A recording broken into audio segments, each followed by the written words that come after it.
সংসারের একমাত্র উপার্জনক্ষম স্বামী অসুস্থ হয়ে পড়ায় পরিবারের পুরো দায়িত্ব এসে পড়ে লাকি আক্তারের কাঁধে। সন্তানদের দুবেলা দুমুঠো খাবার জোগাড় করাই হয়ে ওঠে তার জন্য বড় চ্যালেঞ্জ। নেত্রকোনার সেই অসহায় পরিবারের জীবনযুদ্ধের চিত্র তুলে ধরে গত 17 আগস্ট বৈশাখী সংবাদে প্রতিবেদন প্রকাশ করা হয়। প্রতিবেদনটি প্রকাশের পর বিষয়টি নজরে আসে সংশ্লিষ্ট কর্তৃপক্ষের। লাকি আক্তারের পরিবারের পাশে দাঁড়িয়েছে আটপাড়া উপজেলা প্রশাসন, দেয়া হয়েছে সরকারি সহায়তা। বৈশাখী টিভি মাধ্যমে জানতে পারি তাৎক্ষণিক ইএনও স্যার ও উপজেলা প্রকল্প বাস্তবায়ন কর্মকর্তা স্যার বাই অর্ডার করে তার ঘরে শুকনা খাবার দেওয়ার জন্য এবং নগদ কিছু অর্থ ও ঘর উঠানোর জন্য 2 বার ডিউটি। আজকে তার হাতে আমরা টিন ও খাবার দিচ্ছি। পরবর্তী আর কোনো আসলে ওই ফ্যামিলির জন্য ইএনও স্যার ও স্যার নজরে রাখবে। সংবাদ প্রকাশের পর সরকারি সহায়তা পাওয়ায় খুশি লাকি আক্তার।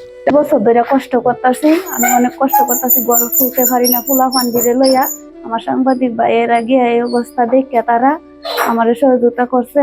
আর আমাকে যারা এগুলা দিতেছে তারা সবাইকে ধন্যবাদ। স্থানীয়দের আশা, অসহায় পরিবারটির জন্য স্থায়ী ঘর নির্মাণের উদ্যোগে সন্তানদের নিয়ে ঘুরে দাঁড়াতে পারবে পরিবারটি। আমাদের সমাজে অসংখ্য অসহায় মানুষ আছে, অসুস্থ বা বিভিন্নভাবে অসহায় তারা। তো আমার মনে হয় যে দুজন সাংবাদিক এখানে আছেন, আমি তাদেরকে অনুরোধ করব যে আপনারা এই সমাজের এই অসহায় মানুষদের এইভাবে যদি তাদের পাশে একটু ধারণ, তারা অন্তত একটু যে কষ্টে ভুগতেছে সেই কষ্টতে কিছুটা হইলেও তাদের কষ্ট লাঘব হবে।